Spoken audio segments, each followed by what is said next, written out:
नमस्कार, MS news live में आप सभी का स्वागत है। मैं हूं आपके साथ अर्शी अंसारी। आइए देखते हैं आज की कुछ खास खबरें। खड़गे का मोदी पर निशाना, देसी कट्टा व चाकू दिखाकर पेट्रोल पंप से 8,000 लूटे। गन्ना किसानों ने किया विरोध प्रदर्शन।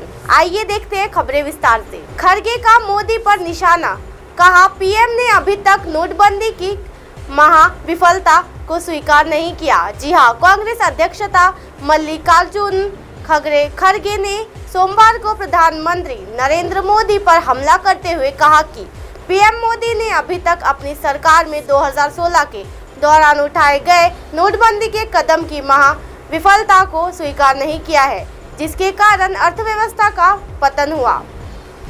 नोटबंदी के 6 वर्ष बाद लोगों के पास नकदी बढ़कर रिकॉर्ड स्तर पर पहुंची। नोटबंदी की छठी वर्षगांठ से एक पहले खड़गे ने कहा कि मीडिया में एक रिपोर्ट आई थी जिसमें कहा गया है कि देश में जनता के बीच मौजूद नकदी 21 अक्टूबर 2022 तक 30.88 लाख करोड़ रुपए के रिकॉर्ड स्तर पर पहुंच गई है। जी हां, खड़गे ने एक ट्वीट में कहा, नोटबंदी के जरिए देश को काले धन से मुक्त कराने का वादा किया गया था, लेकिन इससे व्यवसायों को नष्ट कर दिया और नौकरियों को बर्बाद कर दिया।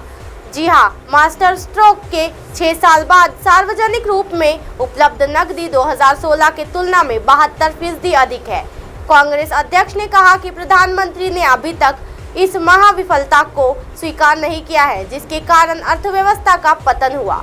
इसके बाद हिंदी में इस एक ट्वीट में कांग्रेस नेता राहुल गांधी ने कहा कि काला धन नहीं आया, बस गरीबी आई और अर्थव्यवस्था कैशलेस नहीं कमजोर हुई। आतंकवादी नहीं, करोड़ों छोटे व्यापार और रोजगार खत्म हुए। राजा ने नोटबंदी में 50 दिन का झांसा दे कर अर्थव्यवस्था का डेमोलिशन कर दिया। जी हां, भारतीय रिजर्व बैंक की तरफ से पखवाड़े के आधार पर शुक्रवार को जारी धन आपूर्ति आंकड़ों के अनुसार इस साल 21 अक्टूबर तक जनता के बीच चलन में मौजूद मुद्रा का स्तर बढ़कर 30.88 लाख करोड़ रुपए हो गया। जी हां, ये आंकड़ा 4 नवंबर 2016 के समाप्त पखवाड़े में 17.7 लाख करोड़ रुपए था। ये आंकड़ा 4 नवंबर 2016 को समाप्त पखवाड़े में चलन में मौजूदा मुद्रा के स्तर से 71.84% अधिक है। इससे पता चलता है कि भुगतान के नए और सुविधाजनक डिजिटल विकल्प के लोकप्रिय होने के बावजूद अर्थव्यवस्था में नकदी का उपयोग लगातार बढ़ रहा है। बता दें कि जनता के पास मुद्रा करेंसी से तात्पर्य उन नोटों और सिक्कों से है जिनका उपयोग लोग लेन देन, व्यापार करने और सामान एवं सेवाओं को खरीदने के लिए किया जाता है। प्रचलन में मुद्रा का आंकड़ा कुल मुद्रा में से बैंकों के पास पड़ी नकदी को घाटा देने के बाद निकाला जाता है। जी हाँ, गौरतलब है कि 8 नवंबर 2016 को प्रधानमंत्री नरेंद्र मोदी ने अर्थव्यवस्था में भ्रष्टाचार और काले धन की समस्या को दूर करने के उद्देश्य से 500 और 1000 रुपए के नोटों को चलन से बाहर कर दिया था। इस कदम का उद्देश्य भारत को कम नकदी वाली अर्थव्यवस्था बनाना था। उत्पादन बताते हुए कई विशेषज्ञों ने इसकी आलोचना की। देसी कट्टा व चाकू दिखाकर पेट्रोल पंप से 8,000 लूटे। जी हाँ, आरोपी फरार। कन्हान के चक्रधर पेट्रोल पंप में हुई वारदात, नागपुर जबलपुर मार्ग।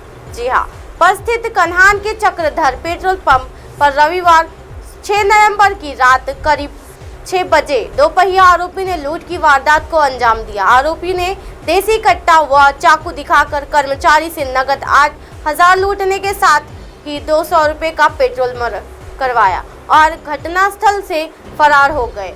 आरोपियों के कन्हान निवासी रोहित यादव और उसके एक साथी का समावेश है। जी हां, प्राप्त जानकारी के अनुसार चक्रधर पेट्रोल पंप में रविवार की शाम 7 बजे सुपरवाइजर कन्हान निवासी अनिल मस्के, सावन वाघमारे, विशाल वानखेड़े, सकेत रोड की नाइट ड्यूटी थी। देर रात 1 बजे 2 लोग होंडा यूनिकॉर्न बाइक पर चेहरे पर दुपट्टा बांधकर पेट्रोल भराने पहुंचे। उन्होंने संकेत से 200 रुपए का पेट्रोल भरने के लिए कहा। पेट्रोल भराने के बाद आरोपी रोहित ने उसे चिल्लर मांगी। रोहित के हमेशा पंप पर आने के कारण संकेत उसे पहचानता था। जी हाँ, उसने फुटकर देने के लिए जेब से 2,600 रुपये निकाले तो आरोपी ने जबरन उसके हाथ से पूरे रुपए छीन लिए और दूसरे पॉइंट पर तैनात सावन को बुलाकर उसे देसी कट्टा दिखाकर उसकी जेब से 4,620 रुपये निकाल लिए। इतना ही नहीं, रोहित के साथी ने चाकू दिखाकर सुपरवाइजर अनिल से पेट्रोल की बिक्री के 1,000 रुपये सहित कुल 8,220 रुपये लूट लिए। ये पूरा वाकया पेट्रोल पंप पर स्थित सीसीटीवी कैमरे में कैद हुआ। जी हां, सुपरवाइजर अनिल गजानन मस्के ने थाने पहुंचकर घटना की शिकायत दर्ज कराई है। कन्हान पुलिस सीसीटीवी फुटेज के आधार पर आरोपियों की तलाश कर रही है। खबर लिखे जाने तक थाने में मामला दर्ज करने की कार्रवाई शुरू थी। यह बता दें कि कन्हान पुलिस का बदमाशों पर अंकुश नहीं होने से कन्हान थाना क्षेत्र में रेत तस्करी, कोयला तस्करी, सट्टा, जुआ, अवैध शराब बिक्री के साथ ही हत्या, लूटपाट जैसी गतिविधियां बढ़ गई है। जी हां, वे बेखौफ होकर हथियार के बल पर अपराधी गतिविधियों को अंजाम देते हैं। इसके आम नागरिकों को परेशानी का सामना करना पड़ रहा है। गन्ना किसानों ने किया विरोध प्रदर्शन। जी हां, राज्य के गन्ना किसानों ने अपनी मांगों को लेकर राज्य सरकार पर दबाव बनाने के लिए सोमवार को पुणे में मोर्चा निकाला। स्वाभिमानी शेतकरी संगठन के नेता राजू शेट्टी के नेतृत्व में ये मोर्चा अलका चौक से शुरू हुआ। गन्ना किसानों ने उचित लाभकारी मूल्य के अलावा अपनी उपज के लिए 350 रुपये प्रति टन दिए जाने के साथ ही चीनी मिलों में डिजिटल तराजू की भी मांग की। जी हां, किसानों ने मांग की वो FRP का भुगतान 2 किस्तों में किए जाने की अपनी नीति को वापस ले। अब आप हमारे चैनल को आपके मोबाइल पर भी देख सकते हैं। मोबाइल ऐप पर देखने के लिए प्ले स्टोर से MNS news TV apps download करें। इंस्टा, लिंक, ट्विटर, हाइकुक, फेसबुक और कई सोशल मीडिया के प्लेटफॉर्म पर हमारा चैनल उपलब्ध है। आप इसे यूट्यूब पर भी देख सकते हो। आप हमारे चैनल को लाइव भी देख सकते हो www.mnsnews.com पर। फिलहाल वक्त तो चला है दर्शकों ब्रेक का। ब्रेक से लौटने के बाद देखिएगा देश और दुनिया की तमाम खबरें। बने रहिए एमएनएस न्यूज़ पर। नमस्कार।